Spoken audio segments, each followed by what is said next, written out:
This is an interview on January 15, 2002, in a further exploration of the 15-year history of Oakwood Village. And my interviewee today is Dick Zechiel, the administrator and CEO of this fine organization. Dick, I'm not going to ask any questions particularly. You take it from here. Well, thank you very much, Roland, and I'm happy to participate in this important project to put down for posterity some of our recollections of the first 15 years at Oakwood Village. I first started working here at Oakwood in January of 1992, so that would be just 10 years ago. So I've been here for 10 of the 15 years of the history of this organization. At the time that I first started, Mary Young, my predecessor, had just left and had taken a position at our corporate office in Cincinnati. Our headquarters at that time was known as Mercy Health System, headquartered in Cincinnati, Ohio. And so when Mary left, Mike Peterson, who at that time was our regional president, asked me to step in on an interim basis while a search was conducted for a new administrator. And then, to make a long story short, I liked it here so much that I decided to apply for the position on a full-time basis myself. And several months later, I was fortunate to be selected to be become the permanent administrator at Oakwood Village, and I've been here ever since.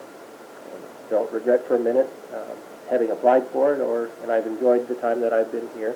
Where had you been just prior? Immediately prior to assuming these responsibilities, I had been the administrator of McCauley Center, a nursing facility in Urbana, also part of our Mercy family that's located in the next 12 miles north of here in Urbana. Mm-hmm. I had moved. My family and I had moved to Urbana to take that position in 1988. So I've actually been with the Mercy system about 4 years longer than I've been here at Oakwood. What did you find when you arrived? Well, first of all, I was found a very warm welcome from the staff and the residents here, and I was gratified by that. I found at the time that I came, we were enjoying full occupancy in our independent living apartments, and we didn't, at that time, when I first got here, our assisted living and nursing were not quite as large as what they are today. We were strictly operating as all a private pay facility, at a lower census, than most of the residents who were living in those areas of the building were needing much less care than what they do today. That's certainly been one of the major changes that I've seen over the years, has been an aging of the population who lives here at all levels of care, and certainly in the nursing and assisted living, we're taking care of residents who have a lot more demanding needs, physical care, heavier care than what we used to many years ago. We've also seen the group who originally moved into Oakwood 15 years ago has aged, and many have had to, some have passed away, some have had to move on to other levels of care and so forth, so we've had a gradual increase in the age and of the residents living here. One of the challenges that we're working on continuously is figuring out ways to attract new, younger residents who want to move to Oakwood and move into the apartments that have been vacated by those who have moved on. And that's certainly one of the very important initiatives that we'll be continuing to work on for the future. But it was exciting in those days to jump in and learn the history of the organization and kind of get a feel of the pulse of what was going on and what was going well and what wasn't going well. In those early days when I first got here, we were still sustaining operating losses from the startup. We hadn't yet been able to break into the black as an operation. And so obviously one of my top priorities was to try to figure out ways to balance the budget, if you will, and help the company to... What was the figure of the indebtedness that you had to take over when you started out? Do you recall? About $14 million, as I recall. And that was being carried by the Sisters of Mercy with other buildings, right? Yes, the Sisters of Mercy, as a big corporation, had sold hospital bonds, had borrowed the money to build Oakwood, and the amount of debt that we had, it was entirely debt financed, as I understand it. Every penny of it was financed from the proceeds of its borrowing, and then so we had to we have each year depreciation expense as well as the interest on the debt, which makes it difficult for Oakwood because we had a significant amount of debt compared to the size of our budget and our operation. But we also, the forefathers, Pastor Kay and those that were involved in those early days had the foresight to buy a large 72-acre piece of land here. And although in the early days most of that land was undeveloped, it gave us a tremendous strategic advantage for the future because we now have enough land on our campus that we can develop the campus more fully. And I think in the long run it's certainly going to prove to be a very wise decision that they made. Although in the short run it made it more difficult because we had to carry the debt on all that land that we bought. And you found in the staff that you inherited some mighty good quality, I understand.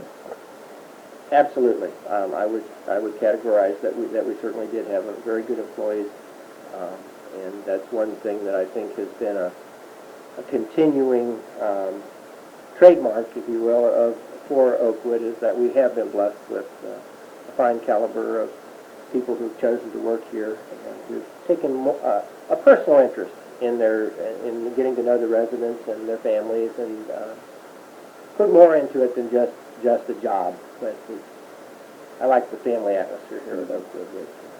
People seem to care about one another, and that's what makes it so nice, even among the residents, that they look after each other and care about each other and develop friendships and relationships. What would be your estimate of the demands on staff increase, not in salary, but in numbers? I've seen some growth in numbers in the 10 years we've been here. We're almost the same period that you have been here. Mm-hmm. We came in September 91. Yes. Mm-hmm. You came here just slightly before I did. Mm-hmm. So you had to add to staff? I'm pretty sure if I went back and checked the records that during the 10-year period, there has been an increase in the number of staff. I don't think that the increase has been, let me put it the other way, I think that most of the increases has been in the areas of the nursing and assisted living levels of care, as we have had to increase staff to take care of the higher care needs of the residents, and as we moved forward and we licensed those areas and certified them for Medicare and Medicaid, that the standards were higher standards, and we were trying to improve the level of service that we offer to our residents. That, yes, I'm sure we have added staff. Not so much in the independent living as we have in the nursing and the assisted living. The overall operating budget for the independent living as contrasted to the nursing and assisted living when you came was not an even balance? Was the independent living a bigger project than the nursing? Well, both, I mean, certainly the independent living, if you looked at it in terms of square footage, a lot more of the building was devoted to independent living than was devoted to nursing and assisted living. How about And dollars? certainly in terms of the number of residents living here, a much greater percentage of the residents living here lived in independent living. We had 128 apartments for independent living and only 50 nursing home and 22 assisted living. So in terms of actual dollars, the independent living residents pay significantly less per month to rent their apartments than what the residents pay in the other levels of care. So it's a little bit difficult to compare. Are you asking if we took the total budget and divided it between those two, how would it come out? I would say that it would probably come out about 50-50. Mm-hmm. But there's more people in the independent, greater numbers, but it's costing less per person. Now, you said early on that the nursing section, when you came in, was all private beds. And Private, referring to the payment source. yeah. Yes. Now, when did the change occur? Well, we applied for Medicare certification in about, I'd say, in 1994, about 2 years after I got here. And then we applied for Medicaid in 1998. So that's when those became effective. And how much coverage do we have? Is it 100%? Yes, all the beds in the nursing are certified for Medicare and Medicaid both. Yes, 100%. As of then? As of 1998. As of 1998. And how are you experiencing relationship with Medicare and Medicaid, if you want to be real frank? Well, obviously, whenever you're dealing with a third-party payer, in this case the government is the third-party payer, there are headaches. Okay. You were asking about my feelings towards Medicare and Medicaid. Mm-hmm. I was saying that obviously there's a certain level of frustration in having to deal with the extra red tape and so forth that goes into dealing with the government and so forth on these programs. However, in the balance, I certainly think that it was the right decision to make for several reasons. First of all, it's allowed, in the case of the Medicare certification, it's been a benefit to a lot of our even independent living residents who have some health problems developed. They've gone to the hospital, they've needed to come back for a 6 weeks period of recuperation, and then they've been able to be discharged and come back and live in their apartment. Well, Medicare does pay for these periods of rehabilitation. Medicare was never designed to be a long-term program. It's a short-term rehabilitation program. But I really think on the balance it's been a real blessing to our residents, and it allowed us to broaden the group of people that we could serve in our health center. I understood that to have a limit of 2 weeks. Is that correct? Well, no, that is not a limit of 2 weeks. There's 100 days a year that is the maximum that you're allowed to have, and it is based according to the length of your rehabilitation.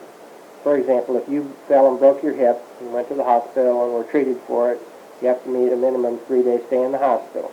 Then if you're discharged back to our health center for rehabilitation, as long as you're continuing to demonstrate progress towards your goals, in other words, you're getting stronger, you're walking farther, you're getting better, they'll continue to pay for it.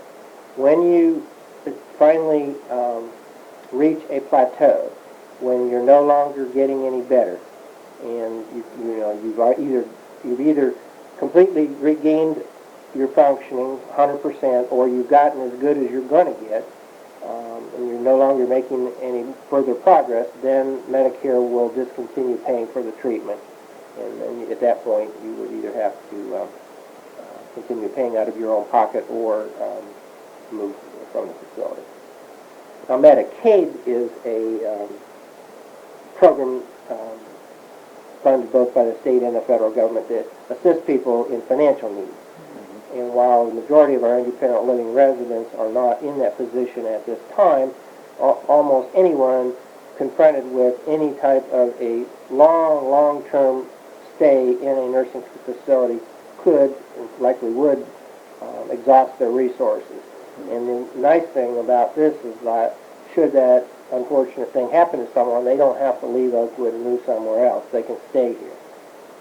When I first started as the administrator, that was not the case. We used to have residents who literally would run out of money, and we had to ask them to move to another facility that accepted Medicaid. So I really feel that this is something that's important. People want the peace of mind of knowing that they're not going to have to leave because of financial pressure. So I feel that's been a very positive thing for Oakwood. And it's all in all, it's been worth the trouble. I really believe. I feel strongly that it's the right thing to do. I would agree to that heartily at my age. Yes. Now, one of the changes that, one of the more dramatic changes that I've seen since I've been here was when Oakwood first started, or maybe I should say when I first got here in 1992, that Oakwood was operating more or less autonomously. We had our own board of directors, and although the Mercy system was behind Oakwood and had helped us out financially, our operations were very decentralized.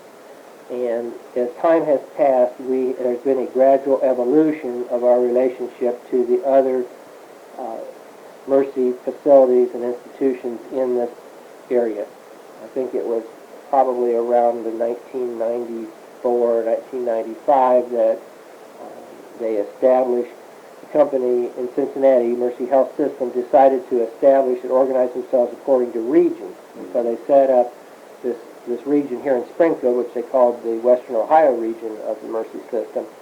And Mike Peterson was hired as our first president of the region. And some time passed, and then we discontinued having a separate governing board for each of the individual facilities. And we now have one regional governing board headquartered here in Springfield, and a president, and then all the various administrators at the different facilities all report to the regional president. So, in general, I think that that's been a very positive thing for all of us. But with like any change, there's always been a certain trade-offs, and as you take the advantages of being part of a bigger group, you also have to surrender a little bit of your own autonomy and freedom to completely do whatever you want. So we've enjoyed both the good and bad of that, but on the balance, I think it's been a positive thing. I've been very pleased as a member of the executive committee of having the financial officer from headquarters come over and tell us the true story. Right. Well, I think that's important, and the residents who live here want to know that Oakwood is on solid financial footing, and that they want to know that they have the peace of mind of knowing that this place was here yesterday, it's here today, and it's going to be here tomorrow, and they don't need. That's just one thing they don't need to worry about is the financial security of the place they've chosen to be their home. Now to the business of marketing. We've just acquired a director of marketing to succeed Robbie. Yes. And she's covering, I believe, in very capable manner. She's got a big job ahead of her. Absolutely. And I think we're going to give her the feeling that she's being encouraged by everybody around here. She's a born talker and a born smiler, and I think that's going to be highly to your credit and to the filling up of some empty apartments. So let's go now to a picture of what you see in the future. You've had a lot of dreams. Yes. And you've seen a lot of them take place. That's certainly true. Well, first of all, I'd like to give credit that the vision that I have for this campus really isn't I'm not going to take credit for. I mean, this isn't something that I came up on, developed all on my own, and really, you could go back to the very beginning, and Pastor K. Glazner, when he and the other members of the board bought this property, the reason they bought so much property is because they had a vision at that time of Oakwood Village as a multi-level retirement community, not only having the lovely apartments that we have here, but having care facilities on the campus, and at the other end of the continuum, or at the other end of the spectrum, they envisioned small homes or cottages for independent people who were still very active and wanted to have their own house, but they wanted to be part of this community. And that's really the next frontier where I'd like to move us forward, is to try to develop the cottages here on the campus. I think that people today are looking for, younger people are looking for a certain lifestyle, and if we want to lure younger people to move to this campus, we have to have something to offer them. So I mean, I even look next door to the beautiful country club that's next door, and I think, you know, why don't we try to establish some kind of a relationship with them so that younger people who are still interested in traveling, in playing golf, in playing tennis, interested in physical fitness. If we could have a community center on our campus with an indoor swimming pool and some workout facilities, think of the tremendous magnet that this would be to draw people to want to move to Oakwood. And once they're here, they'll develop relationships and friendships and begin to participate in the life of the community. And I think that it's the synergy of all these people living together on the same campus that is really going to make increase the vitality and make Oakwood the place that people are going to want to be. One thing that, I mean, right now, we haven't talked about it yet on the tape, but we are in the process of right now building a new 48 apartment assisted living facility here on the campus. We've decided to name it the Woodlands at Oakwood. These will be apartments. In spite of all the names I suggested. In spite of all that, yes. We are also expanding and remodeling the nursing part of Oakwood. And this is a reflection of the demand, I think, that the number of the residents who have been living in the apartments for many, many years has gotten older now and are beginning to need higher levels of care, and we don't have adequate facilities to accommodate them. Unfortunately, we've been in a position for the last couple of years that all of our small 22-unit assisted living has been full. We don't have any place, people need that. We don't have any place to put them. So we'll be able to accommodate more people. We'll have much nicer rooms and apartments for people than what we do today to offer. And in our nursing care, I think is both a combination of that we have more residents who are needing this level of care, but also because, in my opinion, the level of care and the consistency of the good quality care has continued to get better each year for the last several years, and now we have what I consider a very good reputation in the community, and we're getting a strong demand for people who would like to move, come to Oakwood because we have such a good reputation. I think that that's just been a gradual process and a lot of hard work, but it's begun to pay off. What about the exceptional case where a couple could use assisted living? In the new quarters, will you have a large enough accommodation? Well, we're not anticipating that will be the norm. However, we are expecting that it will happen. And in our larger apartments, there will be a living room.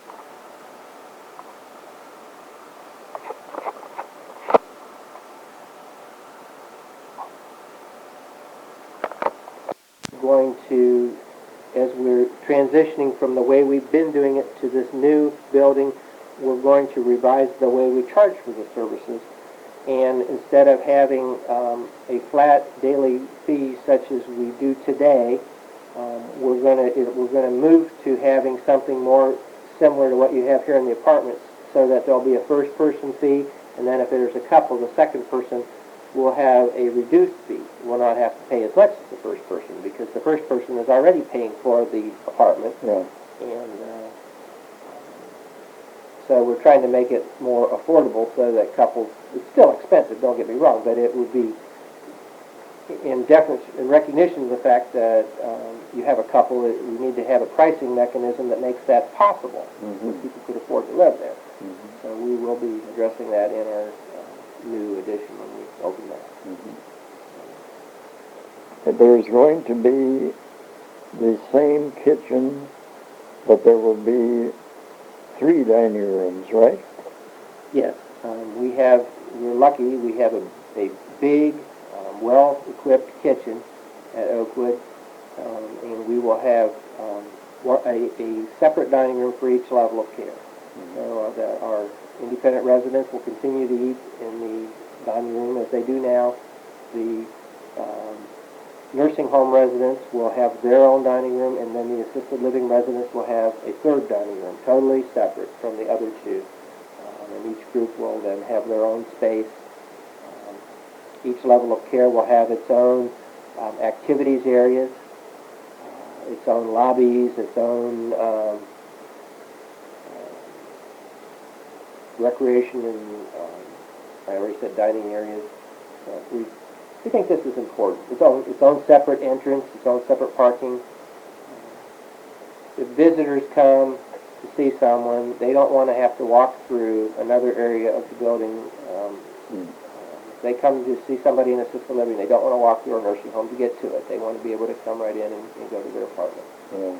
So I think this is important. I think it's a dignity issue.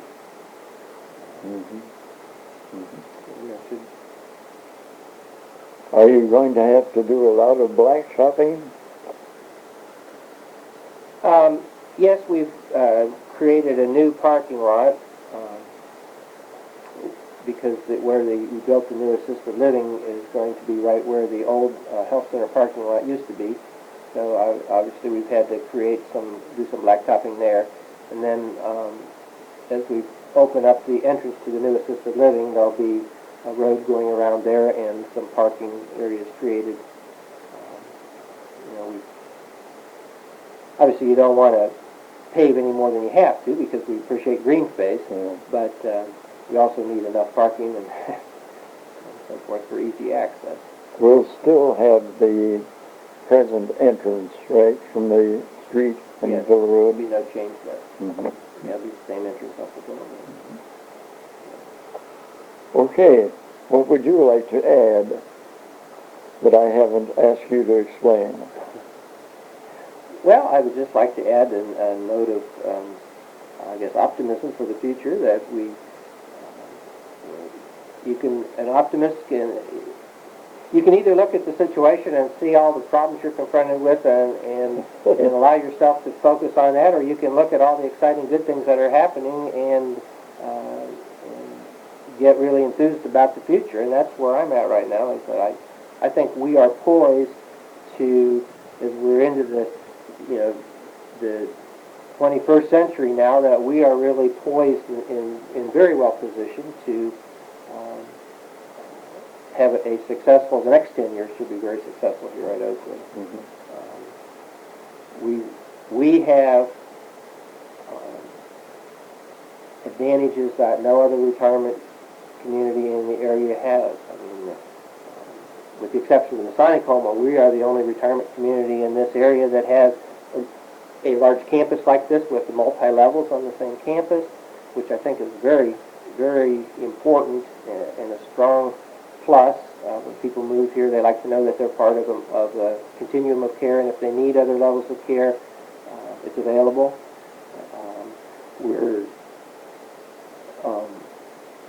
We're blessed by the fact that we're the only retirement community in the area that has not only in affiliation with the hospital, we are basically, it's more than closely aligned. We are the same company as the hospital. I mean, so we have that going for us. We have a lovely campus. We have, I think, a good reputation in the community. We have a lot of really strong advocates among the current residents who are excited and happy to talk about living here. So I think we're just ready to take off on an exciting future. Are you able to get comparative prices about the other institutions that attempt to match our work? Are we still on the ballpark? Yes, very much so. And we've continued to monitor what our competitors are charging, both in this area as well as some of the other cities in maybe Dayton or Columbus area. And Oakwood is still the best bargain in the area, even here in Springfield. Springfield is a bargain compared to Dayton or Columbus, I can assure you of that. But even within the Springfield market, comparing apples with apples, you still do better living at Oakwood than you would at one of the other competitors. It's consumers who have never investigated it. I mean, they come and they look at our prices and they say they're a lot, and they are a lot. I mean, but if they, after they've done their homework and they go around and then they see what everybody else charges and what it costs everybody else to do it, they realize that we're not out of line. And to some extent, I mean, we try to be responsible stewards of the money that we have to work with, but we can't, there's a limit to how cheap we can provide the services, because we also, one of our values is we care about the people who work here.